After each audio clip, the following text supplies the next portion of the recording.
हिमाल online TV.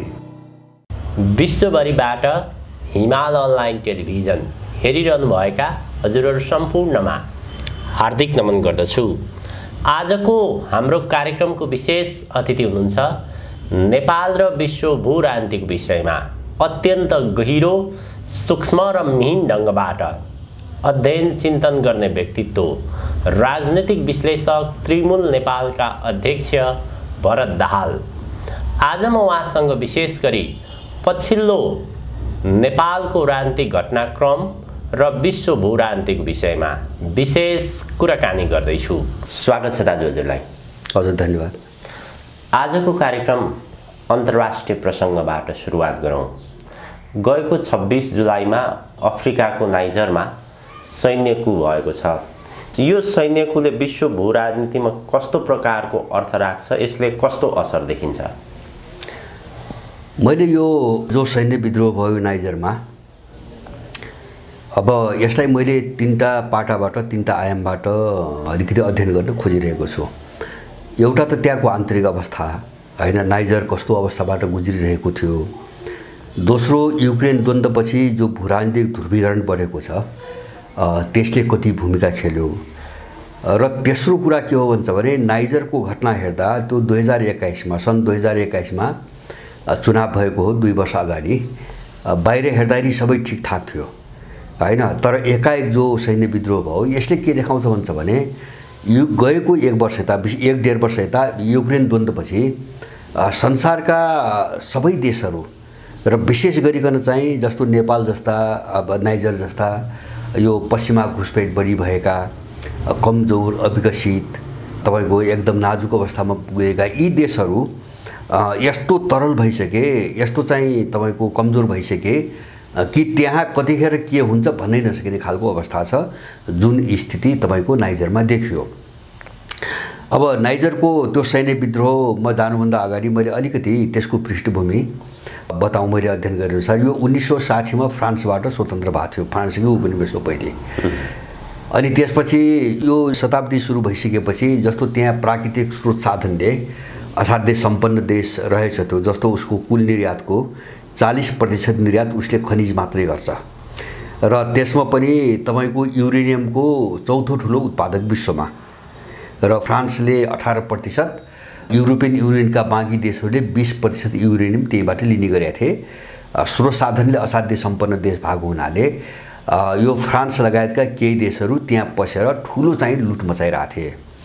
लुट मचाइसकेपछि त्यहाँ विरोध सुरु भयो हैन, त्यो लुटको विरोध सुरु भयो। विरोध सुरु भइसकेपछि त्यो विरोध गर्नेहरूलाई आतंकवादीको आरोप लगाएर यिनीहरूले 2013मा चाहिँ सेनै लगे हैन। जस्तो फ्रान्सले सेना लग्यो, त्यसपछि अमेरिकनहरू गए, इटाली गए। अहिले पनि अमेरिकनको 1100, फ्रान्सको 1500, इटालीको 300, जर्मनीको 600, युरोपियन युनियनको नामबाट 100 सेनाहरू त्यहाँ उसमा छन्। यसको एउटा पाटो के हो भन्छ भने जस्तो अहिले चाहिँ समाचारमा आइरहेछ, उनीहरूले रुसी झन्डा बोकेका छन्। जस्तो सेनाको समर्थनमा जो सडकमा छन् मान्छे, रुसी झन्डा बोकेका छन्, पुटिन जिन्दाबादको नारा लगाइरहेछन् र पश्चिमाहरूलाई यहाँबाट तुरुन्त निकाल्नुपर्छ भनेर आवाज उठिरहेछ।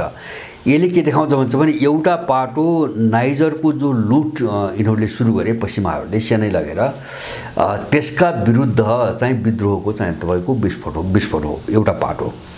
अब त्यो लुटलाई रोक्ने भन्ने नै छ उनको मुख्य चाहिँ तपाईँको स्वर सुन्दाखेरि। दोस्रो, अब बल कहाँ पायो त्यो यो चिजले भन्छ भने युक्रेन द्वन्द्वपछि जो अफ्रिकामा पश्चिमाहरू एकदमै कमजोर भएर गए।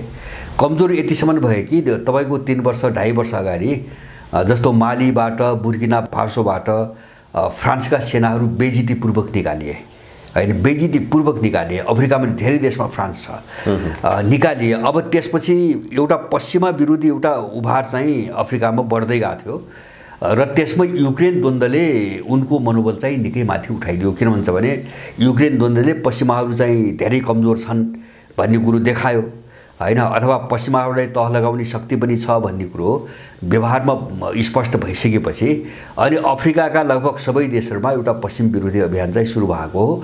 त्यसैको एउटा नतिजा देख्छु। त्यसमा रुसले पनि पहल गर्यो भनौँ हैन। अब त्यो फेरि कस्तो महत्त्वपूर्ण रहेछ भन्छ भने नाइजर लगायत जस्तो इरिट्रिया भयो, चाड भयो, त्यसपछि बुर्किना फासो भयो, माली भयो लगायतका 7-8 देशहरूलाई यसलाई साहेल इलाका भन्दो रहेछ। साहेल इलाका भनेको जस्तो उत्तरी भाग सहारा मरुभूमि मात्रै छ जो अरबी भूभागसँग बढी मिल्छ। मध्य र चाहिँ दक्षिण अफ्रिका चाहिँ बेग्लै खालको छ र यो दुईटा भागलाई चाहिँ तपाईँको बाँड्ने यो साहेल क्षेत्र भन्ने यो नाम किन दिएको भन्छ भने जस्तो सहारा मरुभूमिको जलवायु र बाँकी दक्षिण अफ्रिकाको जलवायु त्यसको मिश्रण मिसावट अथवा त्यो सङ्क्रमण चाहिँ चरित्रको एउटा जलवायु भएको हुनाले त्यस्ता देशहरूको एउटा समूहलाई साहेल क्षेत्र भनेर छुट्याएको छ पूर्वदेखि पश्चिमसम्म। त्यो भित्रको सबैभन्दा महत्त्वपूर्ण देश हो यो। त्यसकारणले मैले जस्तो विदेशी पश्चिमा मिडियाहरूले चित्रण गरेको मैले समाचार पढेँ, दुईटा कुरा अलिकति उल्लेखनीय कुराहरू गरेका छन्। एउटा चाहिँ अफ्रिकामा पश्चिमाहरूको अन्तिम किल्ला ढल्यो भन्ने छ उनकै समाचार।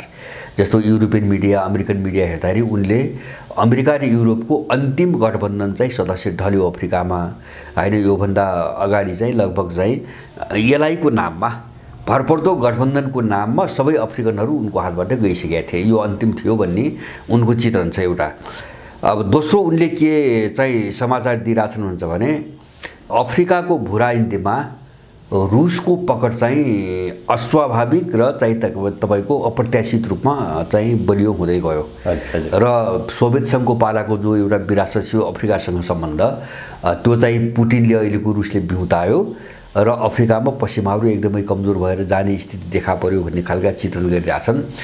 मैले यसलाई चाहिँ सारमा भन्दाखेरि यो चाहिँ एउटा त चाहिँ अहिलेको जो विश्वको ध्रुवीकरण लडाइँ छ यसमा प्रत्येक मोर्चामा पश्चिमाहरू कसरी कमजोर हुँदै गएका छन्। जस्तो अहिलेसम्म हामी युक्रेनको चर्चा गर्थ्यौँ, अफ्रिकामै 2 वर्ष अगाडि चुनावबाट चुनिएको तपाईँको राष्ट्रपति सैन्य विद्रोहबाट अवदस्त हुन्छ र अवदस्त मात्रै हुँदैन कि जस्तो युरोपियन युनियनले चाहिँ आक्रमण गर्ने धम्की दियो, फ्रान्सले चाहिँ कारबाही गर्ने धम्की दियो, जस्तो अफ्रिकाका केही देशहरूले निर्वाचित सरकार अवदस्त गरेको नाताले अब नाकाबन्दी लगाउने कुराहरू गरे। तर चाहिँ नाइजरको पक्षमा अरू देश उभिए जस्तो माली, बुर्किना फासोले नाइजरमाथि हात हाल्यो भने यो युद्धको घोषणा हुन्छ, हामी नाइजरको पक्षमा चाहिँ उभिएर हामी युद्ध गर्छौँ। यो स्थिति भइसकेपछि अहिले जस्तो हामी चाहिँ सैन्य कारबाही गर्छौँ भनेको थियो फ्रान्सले, अहिले पछि हटेर आफ्नो मान्छे निकाल्नेतिर मात्रै लाग्यो। हाम्रो सरकार आफ्नो मान्छेलाई त्यहाँबाट निकाल्ने र आफ्नो सम्पत्ति निकाल्ने हो भनिरहेछ। अब आक्रमण गर्ने कुराहरू सबै सेलाएर गए। यसले के देखाइरहेछ भन्छ भने अफ्रिकामा पश्चिमाहरू एकदमै कमजोर भए होइन। जस्तो 23 जुन घटना भयो त्यसको भोलिपल्ट र पर्सिपल्ट सेन्ट पिटर्सबर्गमा चाहिँ अफ्रिकी युनियन र रुसका बिचमा चाहिँ एउटा दोस्रो शिखर सम्मेलन भएको छ। धेरै सम्झौता पनि भए जुन सम्झौतामा पुटिनले 6वटा देशहरू त्यही एरियामा पर्छन्, जस्तो इरिट्रिया लगायत त्यही एरियामा पर्छन् केही देशहरू, उनीहरूलाई चाहिँ तपाईँको जस्तो अनाज सित्तैमा दिने होइन, फर्टिलाइजर के अरे चाहिँ तपाईँको दिने, ढुवानी खर्च पनि आफूले बेहोर्ने अनि $30 अरब जतिको अफ्रिकालाई दिएको ऋण चाहिँ बिनाहा गर्ने सबै घोषणा गरे। धेरै देशसँग धेरै सम्झौता पनि भयो, रुसको धेरै भयो। अब यस्तै यो घटनालाई मैले युरो अमेरिकन शक्तिहरूको पतनको जो रफ्तार छ नि त्यसको एउटा क्लाइमेक्स, त्यसको चाहिँ एउटा उत्कर्ष हो यो नाइजरको घटना। किन उनलाई बलजफ्ती शक्ति प्रयोग गरेरै अब त्यहाँबाट निकाल्ने प्रक्रिया सुरु भयो। मलाई लाग्छ अब यो नाइजरको यो घटनामा उनीहरूले केही गर्न सकेनन् र यो यही ढङ्गले अगाडि बढ्यो भने अफ्रिकाबाट लगभग उनीहरू खेल्ने जस्तो अरू देशहरूको निगाहमा अथवा चाहिँ अरू देशहरूको स्वेच्छामा इच्छामा अब त्यहाँ सम्बन्ध राख्ने त एउटा कुरा भयो, तर आफ्नै रणनीतिमा जो अफ्रिकामा उनीहरू बसेका थिए नि त्यो युगको चाहिँ तपाईँको अन्त्य भयो भन्ने चाहिँ मलाई लाग्छ यो घटनाबाट। विश्व भू राजनीतिमा रुसको प्रभाव र रुसको पकड जसरी बलियो बन्दै गएको देखिन्छ। अलिकति हामी नेपालतर्फ फर्कौँ। नेपालमा पनि रुसको निकै नै चासो र सक्रियता भएको देखिन्छ। उसले दोस्रो पटक नेपाललाई विकास र साझेदारीको लागि 14वटा प्रस्ताव पठाएको छ। सामाजिक सञ्जालमा नेपालीहरू रुसको सेनामा भर्ती भएका कुराहरू पनि बाहिर आइरहेका थिए।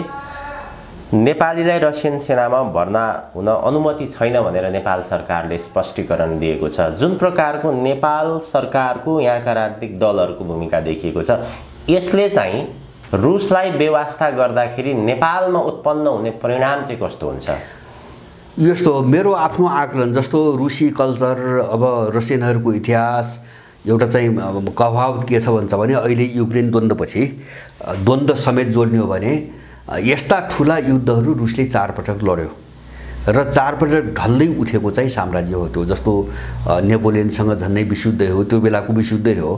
नेपोलियनसँगको लडाईँ भयो, त्योभन्दा अगाडि लडाईँ भयो, अनि चाहिँ पहिलो विशुद्ध भयो, दोस्रो विशुद्ध भयो, यो चौथो त्यस्तै चाहिँ तपाईको ठुलो युद्ध हो हैन। अब सम्भावना जति पनि परिवेश जोडिया छ नि युक्रेन द्वन्द्वमा, त्यो हेर्दाखेरि पहिलो र दोस्रो विशुद्ध भन्दा पनि यो ठुलो भयानक चाहिँ तपाईको युद्ध हो। यो विस्फोट भयो भने इतिहासमै सर्वाधिक ठुलो चाहिँ नोक्सानी यसले पुर्याउँछ।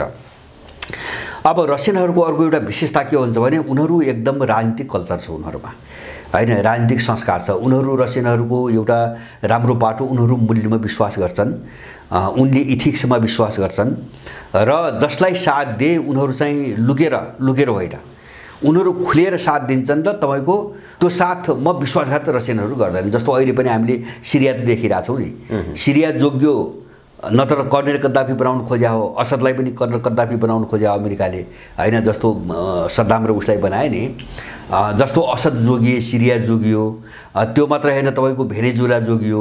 यस्ता धेरै रसियनहरूले जहाँ हात हाले त्यहाँ चाहिँ त्यो विरोधी पंक्तिलाई धम्काएरै लड्न तयार भएरै पनि उनले चाहिँ सुरक्षा गरेछन्। रसियनहरूमा त्यति इमानदारिता छ हैन, त्यति विश्वास छ।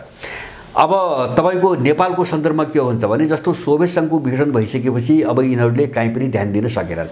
आर्थिक रूपमा पनि कमजोर भए, सामरिक रूपमा पनि कमजोर भए। अब त्यो दुईटा चिजको प्रभाव स्वतः के पर्यो भन्छ भने तपाईको राजनीतिक रूपमा उनको भूमिका एकदमै कमजोर भएर गयो। तर अहिले यो 2 दशक यता अहिले चाहिँ युक्रेन द्वन्द्वमा जो रसियाको जुन चाहिँ तपाईको एउटा तस्बिर हामीले देखिरहेका छौँ, यसले के देखाउँछ भन्छ भने हिजोको सोभियत संघ भन्दा तपाईको जब्बर शक्तिको रूपमा रुसको हैन पुनरोदय भइसकेको छ हैन। सोभियत संघ भन्दा पनि यिनको निम्ति अझ बढी ठुलो भारी हैन, पश्चिमाहरूको निम्ति त्यो भन्दा पनि ठुलो भारी एउटा शक्तिको रूपमा पुनरोदय भएको छ। र अहिले संसारभरि जो उसको चाहिँ सम्पर्क सम्बन्ध बढिरहेछ र संसारका सबै देशहरू पश्चिमाहरूको विरुद्धमा जो रुससँग चाहिँ एकरो गइरहेछन्, यसमा चाहिँ हिजो सोभियत संघको पालामा त्यसले संसारभरिका कमजोर देशहरू उपनिवेशहरूलाई मुक्त हुन, पश्चिमा चाहिँ तपाईको पन्जाबाट मुक्त हुन जसरी सघायो, त्यो चिजले ठुलो काम गरिरहेछ अहिले। जस्तो अफ्रिका र ल्याटिन अमेरिकाका धेरै देशहरूलाई पश्चिमा चाहिँ उपनिवेशबाट रुसले मुक्त गरे हो हैन। जस्तो एसियामा धेरै मुक्त गरे हो। हिजो सोभियत संघको पालामा जस्तो आफूलाई खतरा आउने केही देशमा त उसले हस्तक्षेप गरेको छ, जस्तो अफगानिस्तान। किन पाकिस्तानलाई ठ्याक्कै कठपुतली बनाएर चाहिँ तपाईको अमेरिकनहरू आइसकेपछि अब त्यसलाई चेक गर्न अफगानिस्तानमा चाहिँ सैन्य चाहिँ हस्तक्षेप गर्यो। जस्तो तपाईको हङ्गेरीको एउटा घटना छ, त्यो उनको सुरक्षासँग जोडिएका केही कुरा थिए।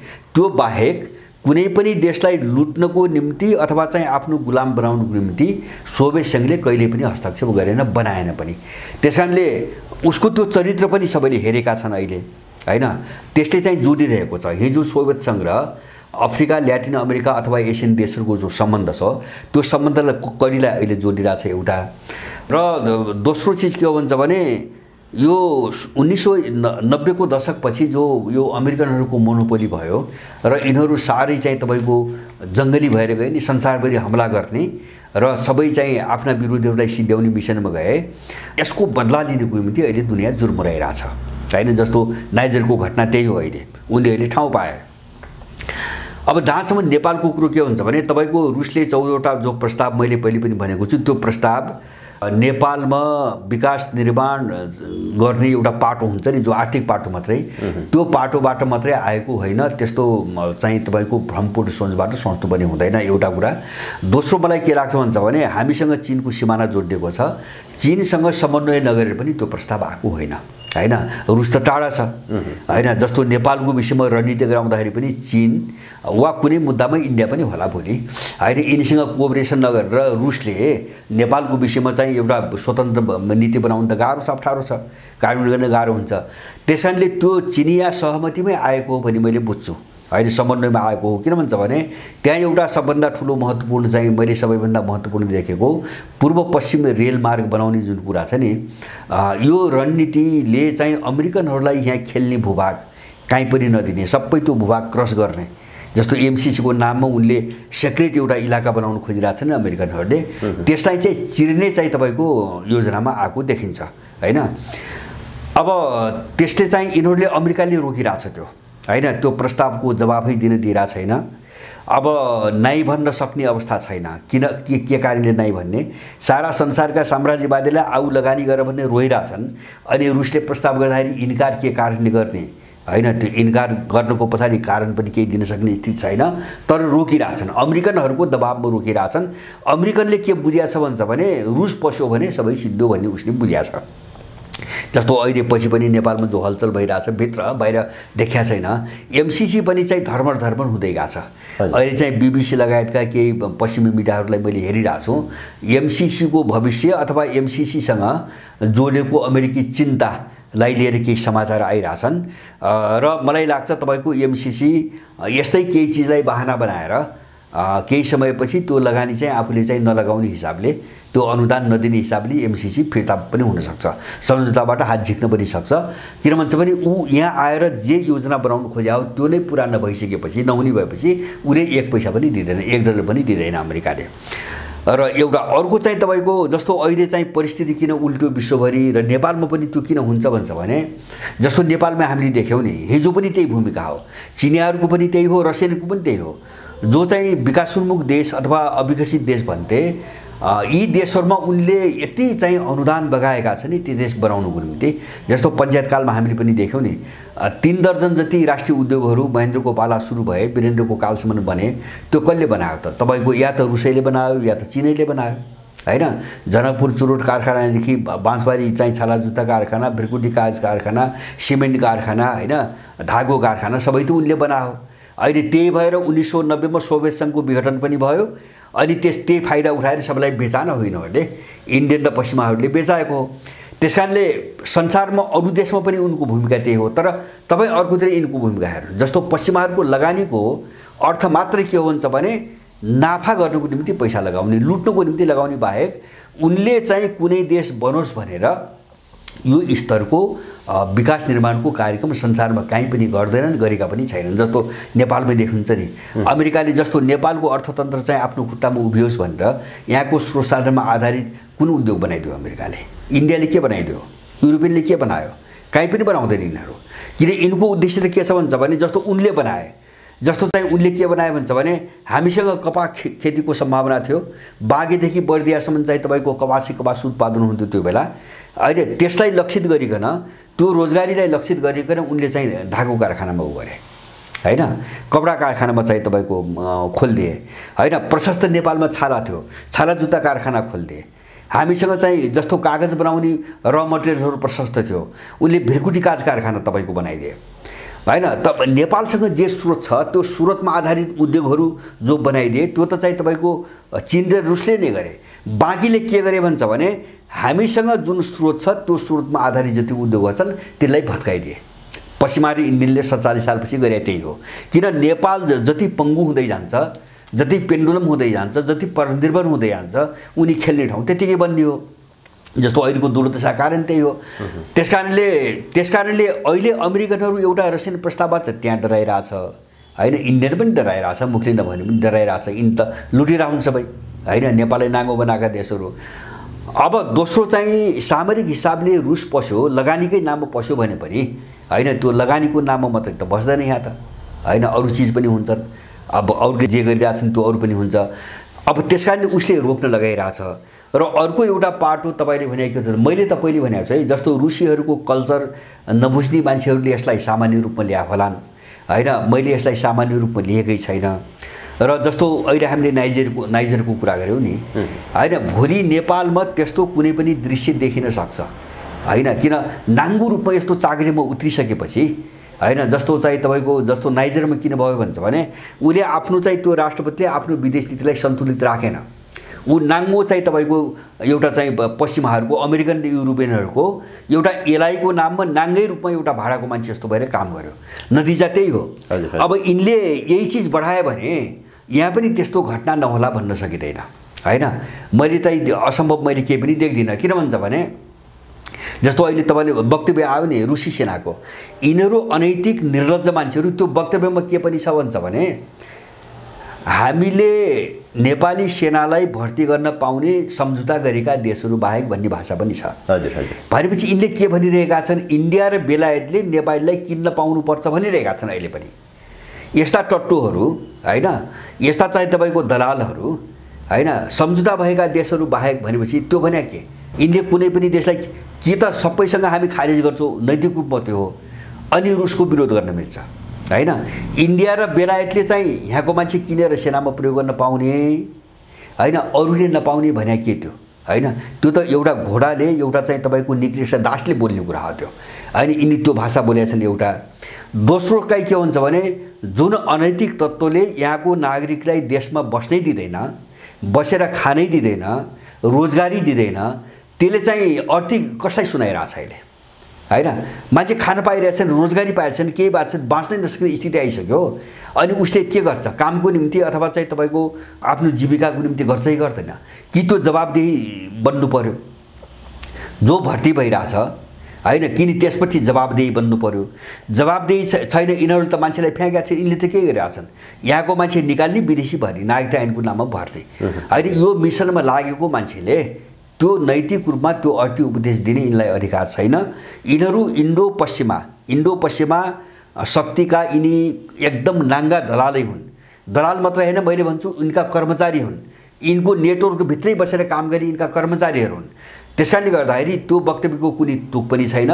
त्यसले कुनै मान्छे रोकिँदा पनि रोकिँदैन हैन। उनले देशलाई जुन ठाउँमा पुर्याए त्यसले गर्दाखेरि रोकिने सम्भावना, यिनले आफ्नो चरित्र उजागर गरे, बस त्यति हो। यसले पाउँछ, यसले पाउँदैन भन्ने जो गरे नि। अब यो वक्तव्य पनि त्यो अमेरिकनकै दबाबमा आछ। त्यो सबै प्रस्ताव रोके, अमेरिकनकै दबाबमा रुस विरुद्ध यो चाहिँ तपाईँको आएको छ।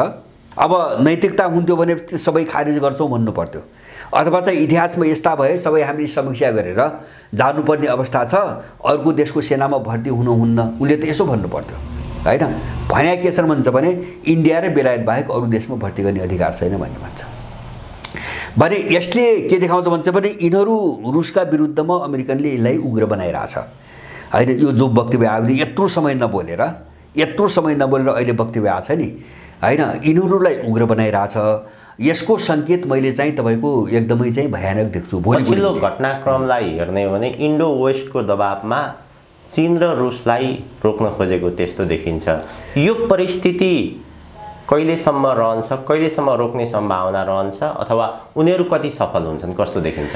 होइन, उनीहरू सफल त विश्वको समग्र रुझान, अहिलेसम्मको रुझान हेर्ने हो भने उनीहरू सफल हुने सम्भावना मैले काहीँ पनि देख्दैन, कतै पनि देख्दैन। जस्तो अफ्रिकाकै कुरा हेऱ्यौँ नि होइन, अफ्रिकामा त उनको त उपनिवेशै हो नि, लामो समयदेखि उपनिवेशै हो नि, त्यहाँ त त्यो हालत छ भनेपछि यिनीहरूले त यहाँ अहिले यो अवस्था त, यो उग्र अवस्था त 47 सालपछि कसरी नहो हैन, धेरै लामो पनि भएको छैन।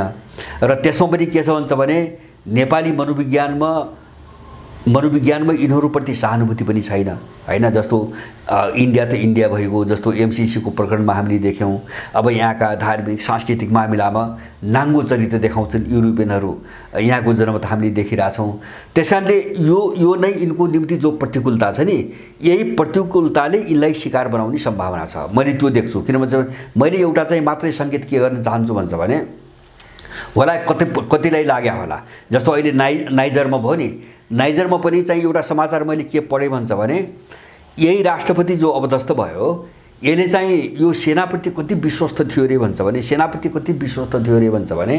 सेनाको आधुनिकीकरणको निम्ति भनेर पोहोर मात्रै उसले 5 अरब चाहिँ डलर चाहिँ तपाईँको छुट्याएको थियो। सेनाको निम्ति नगर्या होइन, राष्ट्रपति र सेनाको बिचमा द्वन्द्व पनि होइन, प्रत्यक्ष देखिने त्यस्तो द्वन्द्व पनि चाहिँ तपाईँको कहीँ पढ्न पाइएन, तर भयो हैन।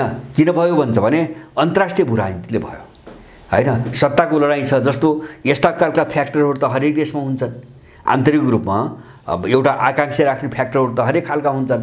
त्यसकारणले नाइजरमा ठुलो, त्यहाँभित्रको आन्तरिक रूपमा ठुलो विवाद माने सत्ताभित्र भनौँ न, जस्तो राष्ट्रपति अथवा चाहिँ प्रधानमन्त्री, सेना, पुलिस आदि इत्यादि ब्युरोक्रेसी, यिनको बिचमा त्यस्तो ठुलो विवाद चाहिँ केही नदेखिँदा त्यस्तो घटना हुन्छ भने नेपालमा हुन्न भन्न सकिन्न हैन।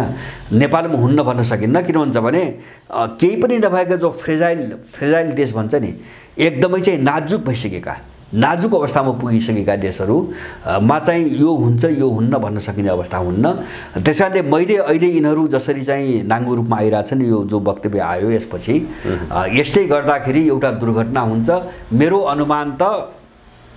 अनुमान युक्रेन चाहिँ द्वन्द्वपछि जो चाहिँ तपाईँको विश्वको जो रुझान छ, विकासको जो समीकरणको जो रुझान छ, त्यो रुझानलाई तपाईँको हेर्ने हो भने बढीमा 1-1.5 वर्ष होइन, बढीमा 1-1.5 वर्ष सिङ्गो ग्लोबल राजनीति होला। यो चाहिँ ठेग्रिनु हुन्थी यो चाहिँ तपाईँको कुन शक्ति कुन साइजमा बस्छ भनी सबै हेर्नको निम्ति हामीले 2-4 दिन पर्खिनु पर्ला, किन राजनीतिक आर्थिक सामाजिक सबै हिसाबले सेटलमेन्ट हुनुपर्छ, त्यो टाइम लाग्ला।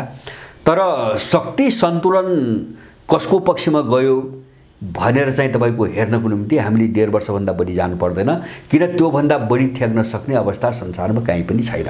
कुनै पनि देशले त्योभन्दा त्यो 1.5 वर्ष पनि एकदम अधिकतम हो होइन। मेरो आफ्नो अनुमान त 6-7 महिना 1 वर्षमा यो सबै छिनोफानो हुन्छ र यो नेपालमा पनि हुन्छ। नेपालमा किन हुन्छ त्यसको सिम्टम मैले के देख्छु भन्छ भने जो अराजकताको चक्र सुरु भयो नि, यो नै त्यसको लक्षण हो होइन, यो नै त्यसको लक्षण हो। जस्तो चाहिँ भुटानी काण्ड के अरे चाहिँ त्यसपछि ललिता निवास काण्ड भयो, अब अहिले सुन काण्ड भयो।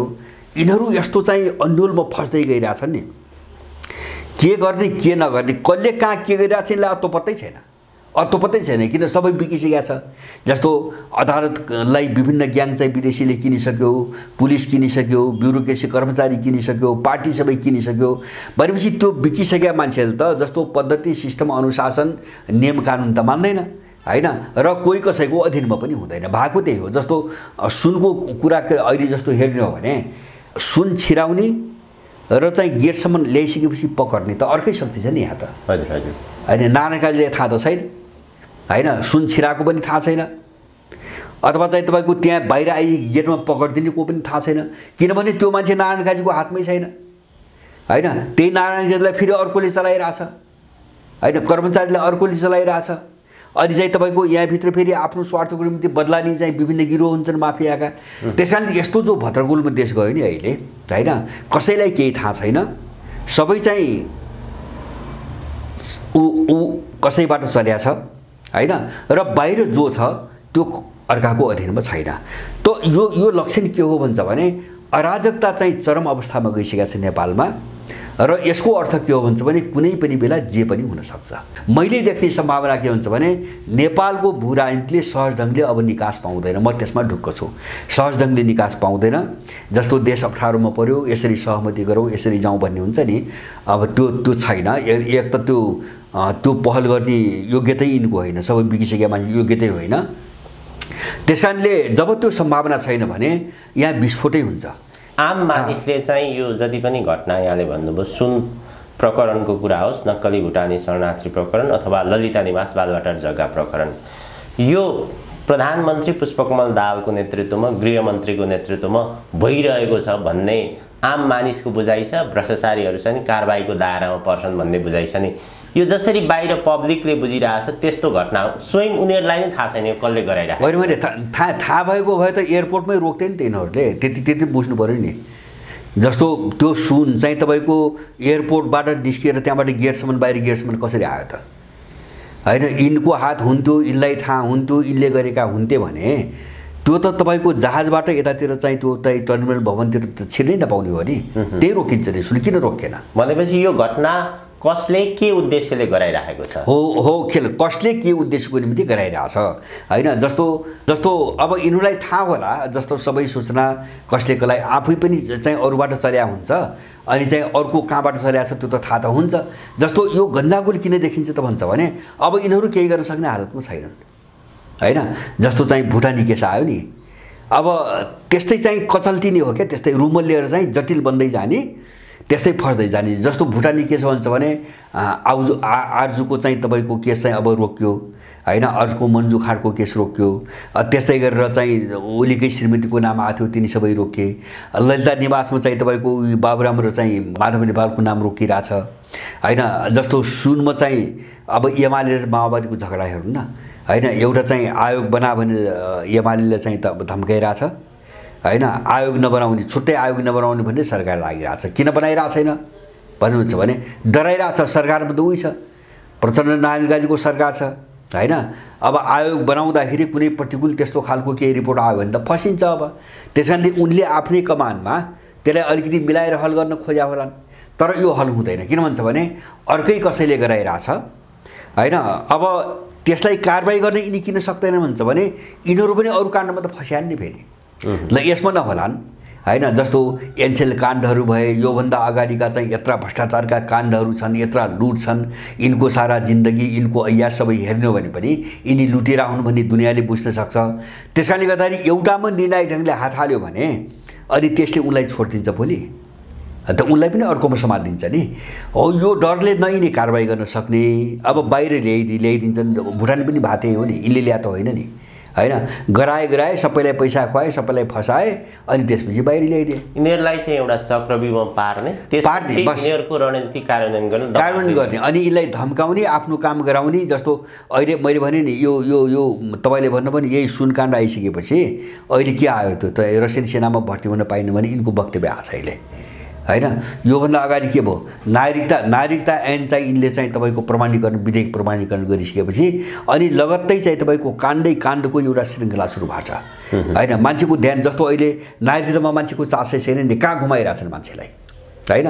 अब भुटानी ललिता निवास हुँदै अहिले कहाँ ल्याए त भन्छ भने सुनमा ल्याए, भोलि अर्को आउँछ। विदेशीले के गर्छ भन्छ भने कुनै खतरनाक योजनाहरू अगाडि बढाउनु पर्यो भने यस्ता चिजहरू उल्लाइदिन्छ। किन सबै उनको हातमा छ नि, किनिसकेका छ। जस्तो कर्मचारीको माथिल्लो लेभल किने त भइगयो नि, अब एयरपोर्टबाट छिराउने के गाह्रो भयो। पुलिस किन्दिने, कर्मचारीको वृत्त किन्दिने, यिनलाई किन भनिराख्नु पर्यो। अनि त्यो पुलिस र कर्मचारीले यिनको कुरो किन मान्दैन भने यिनी पनि त्यसै गरी चल्या। अनि त्यो पुलिस र कर्मचारीले पनि बुझेको छ, उसले पनि टेर्दैन। त यो अहिले चाहिँ तपाईँको के भन्छ भने त्यो मलाई लाग्छ जस्तो नागरिकतालाई अगाडि बढाउनुको निम्ति यिनले काण्डहरू उठाए पहिले। जस्तो अहिले रुसको विषयमा वक्तव्य दिए नि, तपाईँको सुन काण्डमा बलिसकेको वक्तव्य दिए, अहिलेसम्म बोलेका थिएनन्। त्यसैले विदेशीले के गराएको छ भन्छ भने यिनलाई यस्ता काण्डमा फसाइदिने, उल्झाइदिने अनि धम्काउने। मेरो काम गर्छस् कि सिद्ध्याइदिउँ त, बस खेली यति भएको छ नेपालमा। र यिनी निष्कर्षमा कहिले पनि जाँदैनन् हैन। निष्कर्षमा भन्नाले जो मूल मान्छे हुन्छ नि यो गर्ने, त्यो त्यहाँसम्म यिनी घटनाहरू कहिल्यै पनि जाँदैनन् हैन। जस्तो निर्मला केस भयो नि, त्यो त माथिल्लो लेभलका मान्छेहरू संलग्न थिएर चाहिँ यस्तो केस भएको हो हैन। एउटा पागललाई, अर्थशीलीलाई जिम्मा लगाएर चाहिँ पन्छाउनु खोजे हैन, यताउति गरे। अब त्यो भुटानी काण्ड पनि चाहिँ तपाईँको त्यो निष्कर्षमा जाँदैन हैन, माथिल्लो तहमा जाँदैन। किन विदेशीले पनि लग्दैन। किन भन्छ भने उसको चाहिँ योजना त के भन्छ भने उसैले खुवाएका प्यादाहरू हुन्। उसको योजना त के भन्छ भने यिनलाई तर्साएर घाँटी अठ्याएर काम गराउनु हो। जब काम भइहाल्छ भने त्यसलाई सिकारी किन बनाउनु पर्यो। 2-4 जना पुलिस, 2-4 जना कर्मचारी, खरदार बैदार नासु हैन, यस्तै कारबाही गर्ने, हामी चाहिँ छानबिन गऱ्यौँ भन्ने। अनि चाहिँ चाइनिज चाहिँ तपाईँको तस्कर, इन्डियन तस्कर, ऊ तस्कर भन्ने। अब यस्तै गरेर टुङ्ग्याउने काम गराइरहेछ विदेशीले, बस त्यति हो। यो सुनको केस चाहिँ योभन्दा बढी केही पनि जाँदैन। यो घटनाक्रमहरू जसरी अगाडि बढिरहेको छ अहिलेसम्मको अवस्था हेर्दाखेरि नेपालमा अमेरिकन पश्चिमाहरूको इन्डो वेस्टको नै दबदबा त्यस्तो रहेको देखिन्छ। अहिले खास गरी सञ्चार माध्यममा आइरहेका छन् अमेरिकनहरूको चासो चाहिँ नेपालमा सैनिक कसरी भित्राउन सकिन्छ, अमेरिकन सैनिक कसरी नेपालमा ल्याउन सकिन्छ, त्यो सबभन्दा बढी चासो एमसीसी विशेष गरी एसपीपीलाई कसरी कार्यान्वयन गर्न सकिन्छ भन्ने कुराहरू आइरहेका छन्। यो पछिल्लो अमेरिकी सहायक विदेश मन्त्री डोनाल्ड लूको भ्रमण पनि त्यहीसँग सम्बन्धित छ भनेर भनिन्छ। उनीहरू जसरी अगाडि आइरहेका छन् एसपीपी कार्यान्वयन हुन सक्ने अवस्था रहेन भने चाहिँ एमसीसी प्रोजेक्ट फिर्ता गर्छन् उनीहरूले अथवा कस्तो हुन्छ यो अहिलेको जो परिस्थिति छ। होइन, एमसीसी यस्तो छ जस्तो एउटा चाहिँ सामान्य के जस्तो लाटो मान्छेले पनि सोच्ने के हो भन्छ भने उनले बाहिर नाटकीय भाषा प्रयोग गर्दाखेरि अनुदान भनेका छन् होइन, सम्झौतामा अनुदान भनेका छन्। अनुदान भनेको कुनै देशलाई दिने कुरा हो, तर जो मरिहत्ते देख्छौँ नि अमेरिकनहरूको होइन, यसले नै यो अनुदान होइन भन्ने बुझाउँछ पहिलो कुरा। यिनले जो शक्ति लगाइरहेछन् नि एमसीसीको निम्ति होइन, महिनामा मान्छे पठाउने, दबाब दिने, धम्काउने गरिरहेछन् नि, यो अनुदान होइन भन्ने कुरो यसैबाट स्पष्ट हुन्छ। दोस्रो कुरो यो अनुदान होइन भन्ने कुरा यो 2 वर्ष अगाडि अमेरिकाको मन्त्री आएर उसले के भनेको छ भन्छ भने यो हाम्रो लगानी हो, अनुदान होइन भनेको छ होइन। अमेरिकाको मान्छे आएर चाहिँ हाम्रो लगानी हो भन्छ, उनको लगानी नै हो होइन, लगानी हो। तर यो के हो भन्छ भने मेरो आफ्नो चाहिँ तपाईँको भनाइमा यो सामरिक लगानी हो, यो आर्थिक लगानी पनि होइन हैन। होला आर्थिक पाटो चाहिँ सहायक पाटो जोड्या छ, जस्तो यहाँ चाहिँ तपाईँको यहाँका खनिज लुट्ने, खानी लुट्ने, तर त्योभन्दा पनि चाहिँ यससँग जोडिएको मिलिटरी पाटो हो। अब त्यसलाई चाहिँ व्यवस्थित गर्नुको निम्ति धेरै प्रावधान छन्। मैले धेरै पटक भनिसकेको छु, धेरै खालका प्रावधानहरू छन्। जस्तो चाहिँ ट्रान्समिसन लाइन बनाउन आयो रे, अब त्यो सम्झौतामा चाहिँ अमेरिकन उत्पादनको कुरा गर्छ, अमेरिकन रोजगारीको कुरा गर्छ, त्यसमा चाहिँ आँच पुर्याउन पाइन्न भन्छ। अमेरिकाको सुरक्षामा चाहिँ आँच पुर्याउन पाइन्न भन्छ। अनि चाहिँ तपाईँको जति निकाय बनाएको छ नि उसले, जस्तो सडक बोर्ड बनाएको छ, विद्युत नियमन निकाय छ, खरिद बोर्ड छ, ब्याङ्क खाता छ, यो 5 वर्ष सकिएपछि पनि यिनी खारेज नहुने, नेपालबाट नजाने कुरा पनि सम्झौतामा छ। यसले कहाँबाट अनुदान भन्छ? त्यस कारणले उसको के हो भन्छ भने चीनका विरुद्धमा अब त रुस पनि जोडियो हैन। भुरानीले चीनका विरुद्धमा एउटा ठुलो मिलिटरी चाहिँ प्रोजेक्ट नेपालमा अगाडि बढाउन सकिन्छ भने उसले त्यो भुक्तानी दिने हो। किन सम्झौता कस्तो गराएको छ उसले भन्छ भने उसले 5 वर्षसम्म $1 पनि दिन्न, खर्च सबै नेपालले गरिरहेछ, नेपालले गर्छ। उसको मिसन अगाडि बढ्ने भयो भने उसले ओके भनेर चाहिँ तपाईँको $50 करोड दिने हो हैन। अब उसले काम गर्न सक्ने अवस्था नेपालमा छैन, जुन योजना बनायो त्यो चाहिँ अगाडि बढाउन सम्भव छैन भने उसै लाग्यो भने मलाई चित्त बुझेन भन्छ, सम्झौताबाट हट्छ। 30 दिन अगाडि सूचना दिएर चाहिँ निस्कन पाइन्छ, त्यहाँ सम्झौतामा राखेको छ। त्यसकारणले अब समग्रमा अहिले चाहिँ जस्तो उनीहरूले त्यही भएर त्यो एमसीसीसँग मैले भनेको थिएँ, उनीहरूले यति तयारी गरेका छन् कि एमसीसीलाई 3टा कोणबाट राम्ररी बुझ्नुपर्छ। एउटा चाहिँ यसलाई स्वायत्त बनाए समानान्तर सरकार, अमेरिकी कानुन लाग्ने गरी नेपाल सरकारको अन्डरमा अब छैन। नेपाल त हेर्न पनि पाउँदैन। सम्झौताको तपाईँको बुदा हेर्ने हो भने त्यहाँ के भइरहेछ भनी हेर्नको निम्ति एमसीसीबाट लिखित रूपमा स्वीकृति लिएर मात्रै नेपालको कर्मचारी त्यहाँ जान पाउँछ, मन्त्री कर्मचारी। एउटा त्यो स्वायत्त संस्था भइसकेको छ र उनीहरूले एउटा सैन्य ल्याउने मात्रै होइन, सेना आइसकेपछि त्यसलाई रसद पानी चाहियो, गोलीगट्ठा चाहियो, हतियार चाहियो, तालिम चाहियो, सबै चिज चाहियो हैन। सेना आएर मात्रै बसेर त केही पनि हुन्न। त्यो काम गर्नको निम्ति उनले अमेरिकाको कार्डनो भन्ने एउटा निजी चाहिँ सुरक्षा कम्पनी उनले टेन्डरबाट भित्राइसकेका छन् हैन। यो मैले धेरै पटक भनेको छु। त्यो सबै तालिम र लजिस्टिकको सामान बाँकी रह्यो अमेरिकन सेना आउने। अब उनको एउटा दुविधा कहाँ देख्छु भन्छ भने ब्यारिकीकरणको सिस्टममा आउने कि के गर्ने भन्ने उनीहरू, जस्तो एसपीपी आयो नि, क्याम्पै राख्ने योजनामा आएको हो। अब त्यो सम्भव असम्भव उनले के चाहिँ मूल्याङ्कन गरे। पछिल्लो कालमा मैले यो विस्तृत रूपमा उठाइसकेको छु, यो चाहिँ डोनाल्ड लु आएको बेला पनि यो कुरो भएको छ। उनीहरूको अर्को मोडेल छ लिलीप्याड मोडेल। लिलीप्याड भनेको साना त्यो चलन चल्तीको भाषा हो लिलीप्याड भन्ने। साना चाहिँ जस्तो 2-3 जना, 4-5 जना, 5-7 जना, 10-11 जनाको सङ्ख्यामा बस्ने र छुट्टै क्षेत्रमा सम्झौता नेपालसँग गर्ने। जस्तो एउटा चाहिँ 4-5 जनाको ग्रुपलाई प्राकृतिक विपत्ति, बाढी पहिरो नियन्त्रण भनेर गर्ने हैन, आवरण एउटा। अर्कालाई चाहिँ आगलागी विरुद्ध चाहिँ सामना गर्ने भन्यो। अर्कालाई के गर्यो भन्छ भने तपाईँको के अरे आतंकवाद विरोधी भनेर भन्यो हैन। अनि अर्को के गर्यो भन्छ भने मेन्टेनेन्स भन्यो, मर्मत सम्भार भन्यो, इक्विपमेन्टहरूको मर्मत। यसरी चाहिँ तपाईँको दर्जनौँ चाहिँ तपाईँको सम्झौता गराउने। त्यो एउटा सैन्य सम्झौता पनि देखिँदैन हैन, कुनै काममा सहयोगमा आएको जस्तो देखिन्छ। अनि यसलाई उनीहरूले एउटा कमान्डबाट चलाउने हैन। नेपालमा जस्तो चाहिँ तपाईँको कार्डनो आयो नि, नेपालमा कार्डनो भयो। अब व्यापक दायरामा हेर्ने हो भने अफ्रिकामा यही मोडेलमा गरेर उनले अफ्रिका कमान्ड भन्ने बनाएको छन्, युएस अफ्रिका कमान्ड सेनाको, र यहाँ इन्डो पेसिफिक कमान्ड छ। इन्डो पेसिफिक गरेर चल्ने हो यो रणनीतिमा ऊ आएको हुनाले अब यो चाहिँ तपाईँको पुरा हुँदैन भने एमसीसीमा उसले $1 पनि दिँदैन, ऊ एक दिन चाहिँ फर्किन्छ। हाम्रो चित्त बुझेन, हाम्रो चाहिँ यसमा चाहिँ मन्जुरी हुन्न भनेर भन्छ, ऊ जान्छ। अब नेपालले लगानी गर्छ, बेहोर्छ, कुरो त्यति मात्रै हो। अब यसको अर्को चाहिँ जोखिम मैले के देख्छु भन्छ भने जस्तो यो चाहिँ अब यहाँ चाहिँ टिक्न नसक्ने सम्भावना, जस्तो इन्डियाको बाटो छ। इन्डियाको बाटो चाहिँ सम्झौतामा इन्डियाको अनुमोदन हुनुपर्छ भनेको छ। अब इन्डियाले अनुमोदन गरेको छ कि छैन बाहिर आएको छैन हैन, बाहिर आएको छैन। अब त्यही इन्डियाको अनुमोदन भनेर तपाईँको गोरखपुर कनेक्सन राखेको छ हैन, एमसीसीको ट्रान्समिट लाइनको कनेक्सन नेपालमा छैन, लगेर गोरखपुर राख्यो हैन। अनि तपाईँ अर्को चाहिँ रहस्यमय कुरा चाहिँ दुईटा के हेर्नुहुन्छ भने ऊर्जाको मामिला छ, सम्झौता गरेको छ अर्थ मन्त्रालयले हैन, अर्थ मन्त्रालय गर्नुपर्ने ऊर्जा मन्त्रालयले हैन।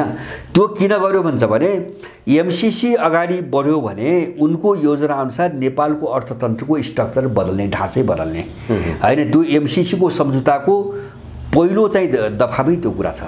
नेपालको आर्थिक विकासमा यसले चाहिँ ठुलो यसको चाहिँ संरचनागत समायोजन भन्छ नि उनीहरू। जस्तो नेपालमा जे उत्पादन भइरहेछ नि यो सबै बन्द गरेर यिनको चाहिँ मिलिटरी प्रोजेक्ट अनुसारको उत्पादनमा ढाल्ने त्यो पनि सम्झौतामा छ हैन।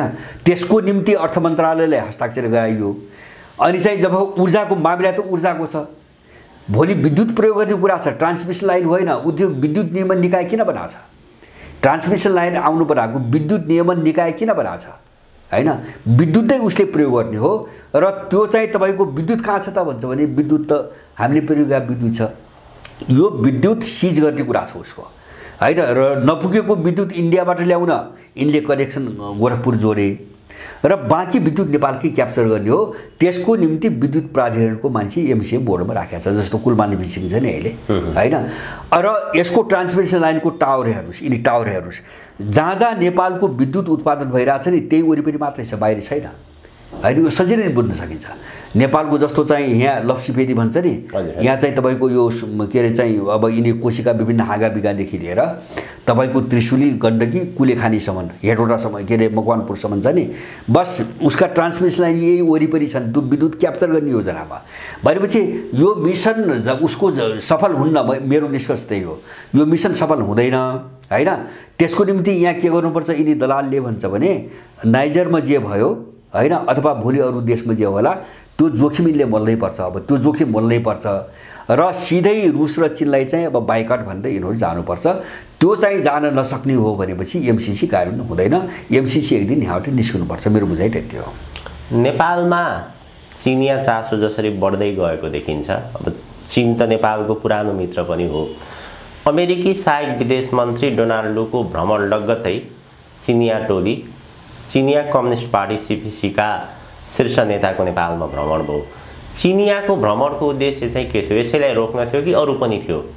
चिनियाको भ्रमणको एउटा उद्देश्य जस्तो प्रचण्ड त्यो बेला इटली गए हैन, यसका पछाडि मान्छेका आफ्ना खालका बुझाइ छन्। अब उनी छल्नकै निम्ति गएको जस्तो बुझ्छु मैले हैन।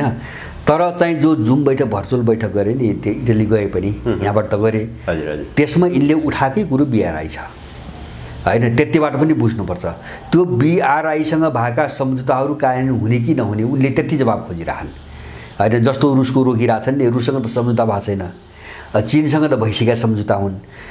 त्यो बिआरआईको प्रचण्डसँग भर्चुअल चाहिँ तपाईको बैठक के अरे चाहिँ छलफल गरेर बिआरआईका सम्झौताहरू के हुन्छन्, कसरी अगाडि बढ्छन् भन्ने जब प्रश्न गरे भने अब उनको भ्रमणको एक सूत्रीय चाहिँ तपाईको मुद्दा बिआरआईसँग भएका सम्झौता हुन्। अब किन यिनी चाहिँ नगर्ने ठाउँमा जानु पर्यो, नगर्ने नै ठाउँमा जानु पर्यो हैन। अब होइन त्यो चाहिँ रोक्न सक्दैनन् भने एमसीसी अगाडि बढ्दैन। र जस्तो अहिले एमसीसीकै विषयमा चाहिँ यो पश्चिमा मिडियाहरूमा बीबीसी लगायतका केही चिजमा अलिकति नकारात्मक अथवा प्रश्नवाचक चिन्ह राखेर समाचार आउन सुरु गरिसकेका छन् हैन। भोलि चाहिँ अब चीनले बिथोल्छ, अमेरिकाले त भनिरहेछ नि एमसीसीलाई चीनले बिथोल्ने सम्भावना छ भनेर भनिरहेछ उसले हैन। पोरै भने उनीहरू आएर यहाँ भने। त्यसकारणले गर्दाखेरि चिनियाहरूको भ्रमणको मुख्य चासो नै चाहिँ तपाईको त्यही एमसीसी नै हो। एमसीसीको नाममा त्यो पनि चाहिँ जस्तो मैले भनेको छु अर्को चाहिँ एउटा लिली प्याड मोडेलमा एउटा सम्झौताका प्रस्तावहरू चाहिँ त्यो पुष्पकमल गइसकेका छ। त्यो उनी प्रधानमन्त्री हुने बित्तिकै गएको हो, एसपीपी मोडेलभन्दा फरक मोडेल। अब यो त सबैलाई थाहा छ नि त, बुझेका छन् सबैलाई थाहा छ। त्यसकारणले उनीहरू पनि त्यही ढङ्गले अगाडि आइरहेछन्। र एउटा हामीले सरसर्ती बुझ्ने के हुन्छ भने रुसले त हात हालि नै सक्यो, यो व्याख्या गर्नु परेन। चीनको पनि एउटा पाटो के हो भन्छ भने चीनको एउटा पाटो के हुन्छ, मैले तपाईसँग पनि भनेको थिएँ यो चाहिँ यो जुन होइन गएको जुन 2022 को जुनमा चीनले आफ्नो देश विरुद्ध कुनै गतिविधि अर्को मुलुकमा भयो भने त्यो मुलुकमा सिधै सैन्य अपरेसन गर्ने भनेर एउटा कानुन चाहिँ पारित गरेर हस्ताक्षर पनि गरिसकेका छ। त्यसको 1 वर्षपछि रुसले पनि गर्यो, जुलाईमा रुसले पनि गर्यो। भनेपछि उनको विरुद्धमा गतिविधि भयो भने चाहिँ उनले सेना ल्याएर चाहिँ तपाईको त्यसलाई चेक गर्नको निम्ति बिल्कुल तयारीमा छन् हैन। त्यो कानुन नत्र चाहिँ मूर्खले दुनियाँलाई देखाउन अथवा कसैलाईबाट भनाइ खान मात्रै त कानुन त बनाउँदैन नि हैन। जस्तो ताइवानलाई उले हेरे ताइवानलाई हेरे, नेपाललाई हेरे, विशेष गरी उनीहरू पनि दुईटा देश हो। ताइवान नेपाललाई हेरे र उनले त्यो कानुन बनाए। त्यो कानुन बनेको हिसाबले पनि चिनियाहरूले छोड्छन् मलाई त्यस्तो लाग्दैन। चिनिया सेना सिधै नेपाल पस्छ। अब रुसले छोड्ने कुरा पनि आउँदैन। मैले नाइजरको कुरा गरेँ नि, नेपाल कुनै पनि बेला चाहिँ कुनै पनि अवस्थामा जान सक्छ र मैले त्यही भएर यो सेनाको यहाँ कुरा गर्दाखेरि बारम्बार भनेको छु, देशको अवस्था यिनले बुझेनन् भने यो यही चाहिँ घनचक्करमा पिसिएर यो सकिन्छ हैन। ठिक ढङ्गले भूमिका नखेल्ने हो भने घनचक्करमै पिसेर यो सकिन्छ। अब यस विषयमा उनीहरू कसो सोच्छन्, तर यो चिजलाई माने जो एउटा खतरा र एउटा सङ्कट बढ्यो नि, यसलाई या त चाहिँ अब अहिलेसम्म जसको खाए, जसको पक्षमा काम गरे, यो अपराध गरे, त्यसबाट निक्लेर अब चाहिँ देश पनि सकिने, हामी पनि सकिने स्थिति आयो भने या त अलिकति ठिक ढङ्गले जानु पर्यो, होइन भने यिनको अन्त्य पनि रोकिन्न। नेपालमा एउटा ठुलो विस्फोट र एउटा ठुलो चाहिँ द्वन्द्वको जो बाटो हो नि त्यो पनि रोकिने सम्भावना मैले देख्दैन। त्यही नै निकास हो, मैले देखेको त्यही नै अन्तिम निकास हो। यिनको चाहिँ सर्वनाशै हुन्छ। त्यो स्थिति आयो भने यिनको सर्वनाश हुन्छ, यिनीहरू कोही पनि रहने सम्भावना मैले चाहिँ देख्दिनँ। मास त्यति आक्रोशित छ। जस्तो नाइजरको कुरा अरे नि, आज सारा नाइजरको सडकभरि ठाउँ पायो भने त सेनाले विद्रोह गर्ने बित्तिकै ठाउँ पायो नागरिक सडकभरि चाहिँ तपाईँको रुस जिन्दाबाद, पुटिन जिन्दाबाद भनेर रुसी झन्डा लिएर किन हिँडिरहेको छ मान्छे? यहाँको मान्छे त्यही गरी निस्कन्छ भोलि। ठ्याक्कै नेपालमा पनि सैनिक विद्रोह भने नेपालीहरू चाहिँ अथवा नेपाली नागरिकहरू सेनाको पक्षमा उभिन्छन्। होइन, सेना अब यिनको विरुद्धमा जो जान्छ, अब सेना चाहिँ अब देशलाई अलिकति ट्र्याकमा राख्नुपर्छ भनेर उसले कारबाही गर्छ, सेनाको पक्षमा उभिएलान्। होइन, यस्तै तमासे हुने हो भने मैले भने नि अर्को पाटो के पनि नेपालमा हुन सक्ने भयो भन्छ भने यहाँ कुनै छिमेकीहरूका विरुद्धमा अथवा कसैको पक्ष र विपक्षमा यस्तै नाङ्गिँदै जाने हो। जस्तो परराष्ट्र मन्त्रालयको वक्तव्य आयो नि हैन, रुसी प्रस्ताव राखिरहेको छ नि, यस्तै जाने हो भने यहाँ सेनाले चाहिँ तपाईँको विद्रोह नगरेर अथवा आफ्नो हातमा नलिएर अन्तर्राष्ट्रिय चाहिँ शक्तिको टक्राउबाट पनि त गुज्रन सक्ने स्थिति आयो हैन। भूराजनीति गलत ढङ्गले अगाडि बढ्यो भने त त्यो टक्राउ पनि हुन सक्ने स्थिति आयो। त्यस्तो विद्रोह फेरि अमेरिकाले पनि गराउन सक्ने भयो। अमेरिकाले पनि गराउँछ, अमेरिकाले पनि गराउँछ। जस्तो एउटा अमेरिकाले नै बढी गराउने सम्भावना छ। जस्तो एउटा त यहाँको सेना भयो हैन, दोस्रो अमेरिकाले नै त्यो प्रयास गर्छ। त अमेरिकाले गर्यो भने चीनले पनि गर्छ। अब प्रश्न रूपमा मैले भन्ने त्यही हो, चीनले पनि गर्छ, रुसले पनि गर्छ हैन। अनि त्यो तपाईँको टक्राउमा को बच्छ? यहाँ को बाँच्छ? यिनी बाँच्छन् कि यहाँको सेना बाँच्छ? त्यस कारणले गर्दाखेरि यहाँ हामीले के कल्पना मात्रै गर्नुभएन भन्छ भने अब यहाँ चाहिँ तपाईँको विद्रोह गर्ने, एउटा बन्दुक हातमा लिएर विद्रोह गर्ने भनेको यहाँ सेना मात्रै हो, यो भ्रम पालेर पनि बस्न चाहिँ मैले आवश्यक देख्दिनँ हैन। त्यो सेना अर्को देशको पनि हुनसक्छ भोलि हैन, अर्को देशमा पनि आउन सक्छ। जस्तो ठेक्न नसकेपछि के हुन्छ, अर्को देशको सेना आउँछ। कानुनले बनाइसके, मैले भने कानुन त बनाइसकेका छन्। त्यस कारणले गर्दा नेपाल त्यो कन्डिसनमा गइसक्यो, त्यो परिस्थितिमा गइ नै सकेको छ नेपाल। नेपाली सेनाको हामीले कुराकानी गर्ने हो भने नेपालमा सैनिक विद्रोह भयो भने जुन अन्तर्राष्ट्रिय शक्ति बलियो छ त्यही शक्तिले नेपालको सेना प्रयोग गर्न सक्छ, त्यस्तो स्थिति हो। होइन, त्यही हो मैले बुझेको। जस्तो यहाँ अहिलेसम्म के देखिन्छ भन्छ भने जस्तो यहाँको सेनाको नेतृत्वले नाङ्गै रूपमा अमेरिकाको काम गरिरहेछ, नाङ्गै रूपमा होइन। इन्डो पेसिफिकदेखि लिएर यिनले एसपिपी गरे पत्राचारहरू सारा त देखिरहेको छौँ नि हामीले होइन, नाङ्गै रूपमा गरिरहेछ। त्यो नेतृत्वको कुरा भयो। नेतृत्वमा रहने के मान्छे, मलाई लाग्छ त्यस्तो मान्छे बाहेक अर्कालाई चाहिँ त्यहाँ प्रधान सेनापति उनीहरू बन्नै दिँदैनन् होइन, सारा मिलाएका हुन्छन् होइन। तर यसको अर्को पाटो के हुन्छ भने सबै सेना त त्यस्तो त होइन नि फेरि हैन। जस्तो त्यहाँ यत्रो सङ्ख्यामा सिपाही छन्, सर्वसाधारण देशको निम्ति भनेर भर्ना भएका, अब होइन जर्नलहरूभन्दा तल्लो र्याङ्कका होलान्। त्यस बेला हुन्छ के भन्छ भने जस्तो नाइजरमा जो भयो नि त्यस्तै चाहिँ सेनाको अर्को पङ्क्ति जो देशप्रति वफादार छ, देशप्रति चिन्तित छ, उसले चाहिँ नेतृत्वको विरुद्धमा विद्रोह गर्छ। अब नेतृत्वले ठिक ढङ्गले डिल गरेन र चाहिँ जस्तो यो सत्तामा बस्ने दलालले गरिरहेछ नि हैन, रुसका विरुद्ध स्टेटमेन्ट दिने, प्रस्ताव पेन्डिङ राख्ने, अनि चीनसँग भएका सम्झौता नगर्ने, अमेरिकनले जे भन्छ त्यही गर्ने, इन्डियनले जे भन्छ त्यही गर्ने, त्यही ढङ्गले जाने हो भने त अर्को शक्तिले हात हाल्छ र त्यो ठाउँ पाउँछ, त्यहाँभित्रको देशभक्त तपाईँले ठाउँ पाउँछ र विभाजन हुन्छ। मैले बुझेको त्यति हो। नेपाल त्यो खतरामा पनि छ हैन, सेना टुक्रिएर पनि सिद्धिने, देशको पक्षमा चाहिँ अर्को ढङ्गले विद्रोह हुने। तर त्यो अन्तर्राष्ट्रिय परिस्थिति अनुकूल नभएर त्यो हुँदैन अहिले, त्यो सम्भव मैले देख्दिनँ अहिले हैन। तर अब अन्तर्राष्ट्रिय परिस्थिति त्यहाँ चाहिँ जान्न भन्न सक्ने अवस्था छैन, किन नाइजरले त्यो देखायो। किन नाइजरमा यो कल्पना कसैले पनि गरेको थिएन। जो दृश्य देख्यो आज, यो अनुमान कसैले पनि गरेको थिएन। पश्चिमिया मिडियाहरू हेर्दाखेरि पनि न यो गरेको थियो, न त मैले पहिले पनि भने नि, न राष्ट्रपति र सेनाका बिचमा कुनै ठुलो द्वन्द्वको चाहिँ अवस्था थियो त्यहाँ। त्यस्तो चाहिँ बाहिर त्यस्तो आएको थियो केही पनि थिएन, तर भयो। किन त्यो मानसिक ध्रुवीकरण त हुन्छ नि त्यभित्र। हजुर हजुर। फिजिकल ध्रुवीकरण पो हुँदैन, भौतिक मानसिक ध्रुवीकरण त हुन्छ। सेनामा पनि होला नि त। देश यस्तो अवस्थामा हुँदाखेरि यो नेतृत्वले केही नगरे आक्रोश त होला नि त सेनामा, सैनिक जवानहरूमा। त्यो विस्फोट हुन्छ। भोलि अनुकूल चाहिँ तपाईँको वातावरण पायो र एउटा चाहिँ तपाईँको ध्रुवीकरणको निम्ति एउटा किता चाहिँ आड पायो भने त्यो विद्रोह यहाँभित्र पनि हुन्छ।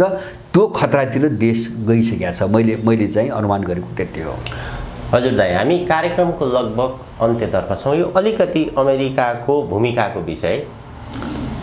अमेरिकाले हामी एक चीन नीति मान्छौँ पनि भनिरहेको छ, ताइवानलाई चीनकै अङ्ग हो पनि भनेर भनिरहेको छ। पछिल्लो समय चीनसँग अलिकति सम्बन्ध सुधारको लागि अमेरिकी अर्थमन्त्रीको चीन भ्रमण, हेनरी किसिन्जरको चीन भ्रमण त्यस्तो रहेको देखियो।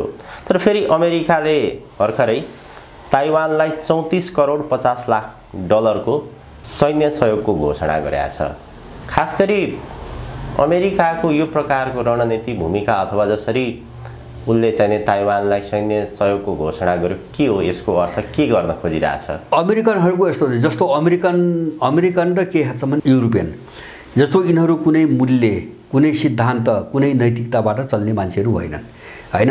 हामीले यसको एउटा त यिनको चाहिँ आम क्यारेक्टर हुन्छ नि, चरित्र। पहिले हामीले यो बुझ्नु पर्यो है यिनको हुनु भन्ने कुरा। जस्तो चीन मामिलामा मात्र हैन, जस्तो इन्डियाको काश्मीरै भन्नुहोस्, अहिले चाहिँ तपाईँको मणिपुरै भन्नुहोस्, अथवा नेपालका कतिपय बीचमा आउने घटनाहरू पनि यिनले ठ्याक्कै आफ्नो स्वार्थअनुसार मात्रै चाहिँ तपाईँको बोल्छन् र निर्णय गर्छन् हैन। ताइवानमा पनि त्यो हो। जस्तो चीन हिजो उनको निम्ति चुनौती नबन्दासम्म ताइवानको विषयमा यिनी बोलेनन् हैन, ताइवानको विषयमा चाल गरेनन्, कुरो आफ्नै ढङ्गले चलिरहेको थियो। चीन उनको चुनौती बनिसकेपछि ताइवानमा यिनले चाहिँ ताइवान उकास्न थाले हैन। जबकि एक चीन नीति भनेका छन्, अहिले पनि भनिरहेछन्, वक्तव्य त्यही दिइरहेछन्। अब यिनको कस्तो हुन्छ भने अहिले चाहिँ यो पछिल्लो कालमा हेर्दाखेरि यिनको मानसिक विक्षिप्तता अनियन्त्रित हुँदै गएको मैले देख्छु हैन। जस्तो एउटा ढङढङी के थियो भन्छ भने हामी त संसारका सम्राट, यो 500 देखि चाहिँ यो संसार लुट्दै आएका हामी मालिक। अब त्यसकारणले हाम्रो चुनौती पनि हुनसक्छ र असम्भव भन्ने थियो यिनको मनोविज्ञानै। पश्चिमाहरूको चुनौती भन्ने असम्भवै भन्ने थियो होइन। त्यो सम्भव भयो। सम्भव भइसकेपछि यिनको दिमागले काम गर्न सकिरहेको छैन अहिले काम गर्ने। अब यिनी कस्तो ठाउँमा छन् भन्छ भने अब जसलाई चुनौती ठाने उनीसँग लड्ने त्यो पनि छैन, क्षमता छैन, आँट छैन हैन। जस्तो युक्रेनमै रुससँग लड्नु पर्यो, त्यो आँट पनि छैन। अब नलड्ने तपाईँको हार्दै गएका छन्, अर्को चाहिँ अगाडि बढ्दै गएको छ। विक्षिप्तता चाहिँ छ, तपाईँको कुण्ठा विकास भइरहेछ, हिंता बुद्ध विकास छ। यो एउटा द्वन्द्वमा चाहिँ तपाईँको पश्चिमा मानसिक द्वन्द्वमा पश्चिमाहरू छन्, सिङ्गो पश्चिमाहरू, बढी अमेरिकनहरू। र अहिले पनि अस्ति पनि चाहिँ जस्तो अमेरिकनहरू लगालग 4-5 वटा भ्रमण गरे, यो अर्थमन्त्री समेत जाँदाखेरि सबैले एक चीन नीतिप्रति प्रतिबद्ध। त्यहाँ गएर एउटा कुरा गर्छ हैन। यी हिजो चाहिँ मैले त्यो ग्लोबल टाइम्समा एउटा समाचार हेरेँ आजै, त्यो युरोपियन कमिसनको चाहिँ त्यो एउटा प्रमुख छ नि, चीन गएर चाहिँ त्यत्रो चाकरी गरिन् उनले केही समय अगाडि। हे यु र चीनको सम्बन्ध, हामी यस्तो पार्टनर उस्तो पार्टनर, एक नीति यताउति। र अस्ति चाहिँ तपाईँको हिजो मात्रै उनले एउटा बगवास छोडिन्।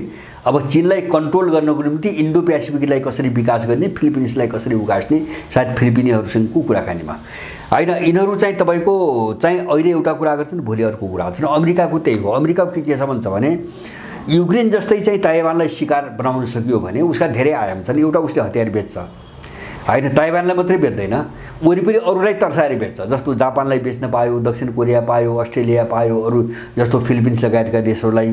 चीनसँग लडाइँ दिइसकेपछि चीनको त्रास देखाउने हतियार बेच्ने एउटा भयो। दोस्रो चाहिँ चीनलाई अल्मल्याउने, कमजोर बनाउने भयो हैन, चीनलाई रोक्न नसकिने भयो, उसलाई अल्मल्याउने भयो। तेस्रो चाहिँ त्यस्तै पर्यो भनेपछि अब चीनले नसक्ने भयो भने ताइवानमा लगेर चाहिँ सैनिक क्याम्प राख्न पनि वातावरण बन्ने भयो, मिल्ने भयो। अनि त्यहाँ भइसकेपछि के पनि उत्तर कोरियालाई पनि चाहिँ नियन्त्रण गर्न सकिने भयो। यो सबै सोचबाट उसले गरेर उसको विक्षिप्तता हो। तर उसले कुनै हालतमा किन सक्दैन भन्छ भने अस्ति भर्खरै जेनेट एलेन चाहिँ जो चाहिँ अर्थमन्त्री गइन् नि, उनको एजेन्डै एउटा थियो, हाम्रो ट्रेजरी किनिदेऊ, हामीसँग पैसा भएन, हामी ऋणमा चलिरहेछौँ, हाम्रो ट्रेजरी बोन्ड किनिदेऊ हैन। अब चीनसँग ट्रेजरी किन्यो भनेर रुन गइरहेछ अमेरिका त भिखारी भइसकेको छ। भिखारी पनि भनेको के भन्छ भने रमझम देखिरहेछ मान्छेले, तर उसको ऋण आन्तरिक र बाह्य ऋण यति भयो कि त्यसलाई तिर्नै उसलाई वर्षौँ लाग्छ अब त्यो चुक्ता गर्न। र उसले चाहिँ ऋणबाट देश चलाउने भनेर अस्ति भर्खरै कङ्ग्रेसमा एउटा चाहिँ सहमतिबाट पारित गरेको छ र उसले अरू देशसँग बन्ड किन्यो, हामीसँग पैसा भएन भन्दै गइरहेछ। र उसले त्यही ऋण लिने, त्यही आन्तरिक वा बाह्य ऋण लिने अनि त्यही ऋण लगानी गर्ने। किन भन्छ भने कसरी बाँच्ने भन्ने छ छटपट्टि। जस्तो ऋणबाट देश चल्याछ हैन, ताइवानमा गइरहेछ हतियारको कुरो हैन, युक्रेनमा गइरहेछ, यो विक्षिप्तता हो, यो चाहिँ तपाईँको टिक्दैन। जस्तो ताइवानलाई अहिले उनीहरू पछिल्लो कालमा जस्तो 4 पटक लगालाग गए नि, जस्तो चाहिँ सी र बाइडेनको G20 को बैठकमा भेटदेखि हेर्ने हो भने पाँचौँ पटक यो चाहिँ जोन केरीसम्म पछि गए, पाँचौँ पटकको चाहिँ तपाईँको प्रयासपछि पनि केही हात नलागेपछि हैन, चीनलाई कहीँ पनि मनाउन नसकेपछि उनको स्वार्थमा अहिले उनीहरू फेरि ताइवान भन्न लागे। अहिलेसम्म अलि बिचमा एकदम मत्थर थिए उनीहरू, अहिले फेरि ताइवान भन्न थालेका छन्। मलाई के लाग्छ भने अमेरिकाले देला, हतियार देला, बेच्ला, अनुदान देला, ठुलै मात्रामा दियो भने पनि त्यो चीन र चाहिँ तपाईँको ताइवानको शक्ति र त्यसको भूगोल तुलना गर्न लायकै छैन हैन। त्यसकारणले ताइवानमा जति चाहिँ लागे पनि त्यो चीनलाई अलिकति उत्तेजित पार्ने हैन, अलिकति चाहिँ इमोसनमा लिएर जाने, आक्रोशित बनाउने र उसलाई कुनै गलत कामको धन्दामा धकेल्ने चाहिँ योजना अमेरिकनहरूको छ। अब सबैले बुझेका छन्, रसियनले बुझेका छ, तपाईँको चिनियाले पनि बुझेका छ। उनीहरू सफल हुँदैनन् र मैले अघि नै भने नि उनीहरू चाहिँ अमेरिकनहरूको 6 महिनादेखि चाहिँ 1 वर्ष बढी भन्नुहोस् न, 2023 भयो, 2000 चाहिँ तपाईँको 24 को आधा भन्दा अगाडि अब यो दृश्य दुनियाँको जो छ योभन्दा अगाडि जाँदैन। अमेरिकन ढलिसकेका छ हैन। जस्तो भन्छ अहिले उनकै बीचमा बहस भइरहेछ, अमेरिकन पेपर टाइगर हो। अहिले माओ सेतुङको हवाला दिइरहेछन्, किन यो नाम दिएको त माओ सेतुङको जमानामा हो। अमेरिका पेपर कागजी बाघ हो, वास्तविक बाघ होइन। ऊ सामुन्यमा लड्ने बाघ होइन, ऊ कागजी बाघ हो हैन। अहिले व्यापक बहस भइरहेछ युक्रेन र ताइवानको सन्दर्भमा, अमेरिका पेपर टाइगरै हो भनेर उनको मिडियाले लेखिरहेछ। अब यो हालत भएको हुनाले यिनले अलिकति उत्तेजित वातावरण बनाउनको निम्ति कोसिस त गरिरहेछन्, अझै पनि गर्छन्। त्यहाँ मात्र हैन, जस्तो अरब सागरमा चाहिँ तपाईँको इरानलाई उत्तेजित बनाउन चाहिँ तपाईँको फाइटर जेट चाहिँ तपाईँको ल्याउने, तैनात गर्ने, पण्डुबी ल्याउने, युद्धपोतहरू ल्याउने हैन, त्यहाँ त आदि इत्यादि गरिरहेछन्। तर उनको रणनीति अर्को पक्षले राम्रोसँग बुझ्या हुनाले अमेरिकाले सक्दैन, किन ऊ सामान्यमा युद्ध गर्न आउँदैन, उसको प्रोभोकेसनमा अर्को फस्दैन। नभएपछि यस्तै चाहिँ तपाईँको गतिविधि गर्ने र चाहिँ तपाईँको पछाडि हट्ने बाहेक अर्को विकल्प उसको मैले चाहिँ देख्दैन। हस्, आजको हजुरको अत्यन्त महत्त्वपूर्ण समय र विचारप्रति धेरै धेरै आभार प्रकट गर्न चाहन्छु। हजुर, धन्यवाद यहाँलाई पनि।